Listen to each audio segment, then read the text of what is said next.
Hey everybody, it's Jason Blaha here, and today I want to chat with you guys and gals a little bit about one of the one of the top reasons why people don't make progress, and that's because they start and stop over and over and over again. Because we have to have consistency, and what do I mean by examples of starting and restopping?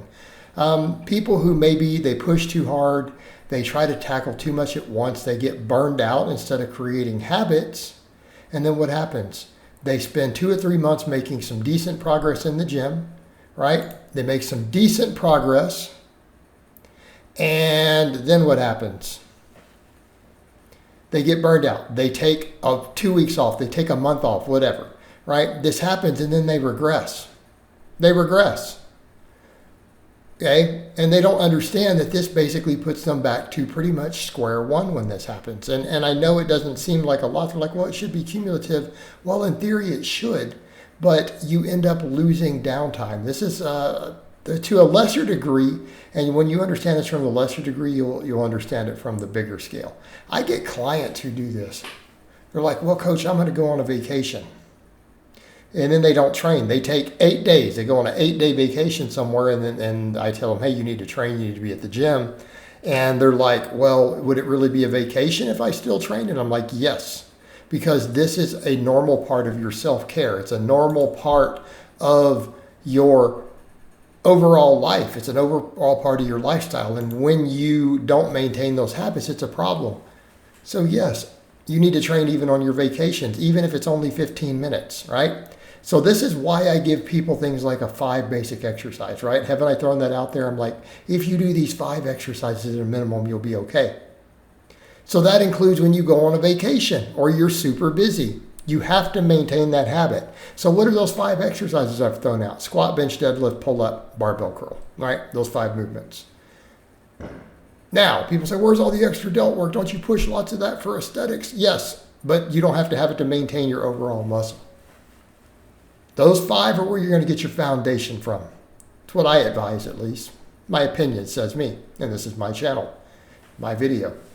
All right, so if you at least maintain those, you won't lose any progress. You'll maintain all your neural drive because of the big lifts, and you'll maintain most of your muscle, or at least potentially progress.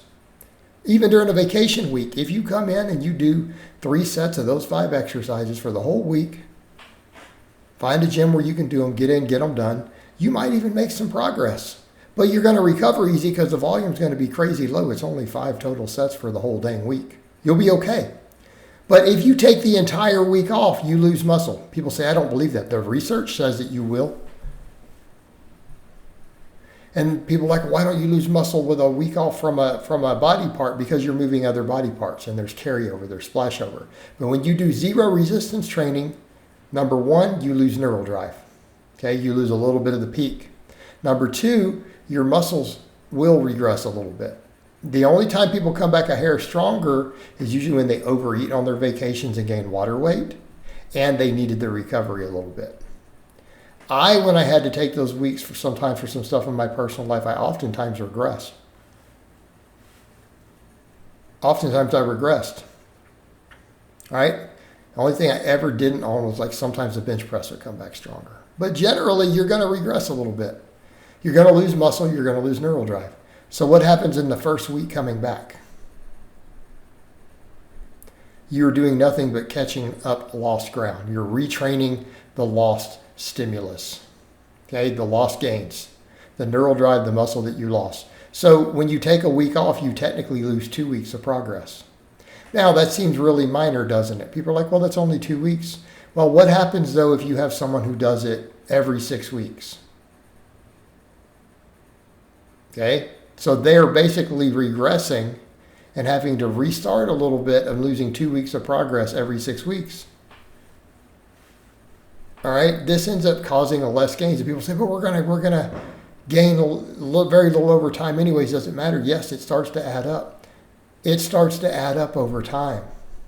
It absolutely matters, because it's not just the case of saying, well, if we didn't train optimally, we might only gain 80% of our gains, so we could use less than optimal volume. That's different because you're making progress every week. In this case, you are literally regressing. So that's in the short term. But what happens when people start taking whole months off? Or they take 3 months off. I see people do this all the time. They'll train hard for 9 months and then they miss 3 months. Okay? They lose all those gains, other than a little bit of some stuff that's permanent for muscle memory. But then what happens? So they make 9 months of progress, but because of muscle memory, you gain it back quick, right? So it takes about 2 to 3 months to regain it. So they've essentially lost 6 months. 3 months of no training and then losing, and then 3 months to re-get to where they were. So they're losing half of their year. These same people wonder why they're spinning their wheels. You're not being consistent. You have to stop starting and restopping. And it's the same thing when people aggressively bulk, right? They overbulk instead of just doing what I say, hey, gain a pound a month, right? At most. For most people, I don't recommend more than that. There are exceptions, but for most people. So what happens if you gain just a pound a month? Well, then you're good. You don't gain body fat or significant amounts. But when people overbulk, they don't gain more muscle. They cut, they get frustrated, they get too fat, they go on a super aggressive cut because they gained 20 pounds more fat than they really intended. Then they lose muscle. They sometimes go all the way back to where they were. I've had people who've done this multiple times and they're like, I don't understand. I cut all the way back down to lose the extra body fat. And I have no gains left. I lost everything. And they restart, and then they panic because they want faster gains again. They overbulk. They get too fat. They cut again, lose all the muscle they gain. I've seen guys who've done this for 3 or 4 years, and they're like, I'm still at novice numbers. They're like, I'm still skinny fat at 155 pounds. I still only bench 135 pounds. I only squat 185. I've spent 3 years. Yep. Stop following the models of guys who blast high doses of drugs and bulk and cut like that. That won't work for casual drug users, and it won't work for naturals. And I'm going to assume you're in one of those too if you're watching here. You may not be. I get some high dosers.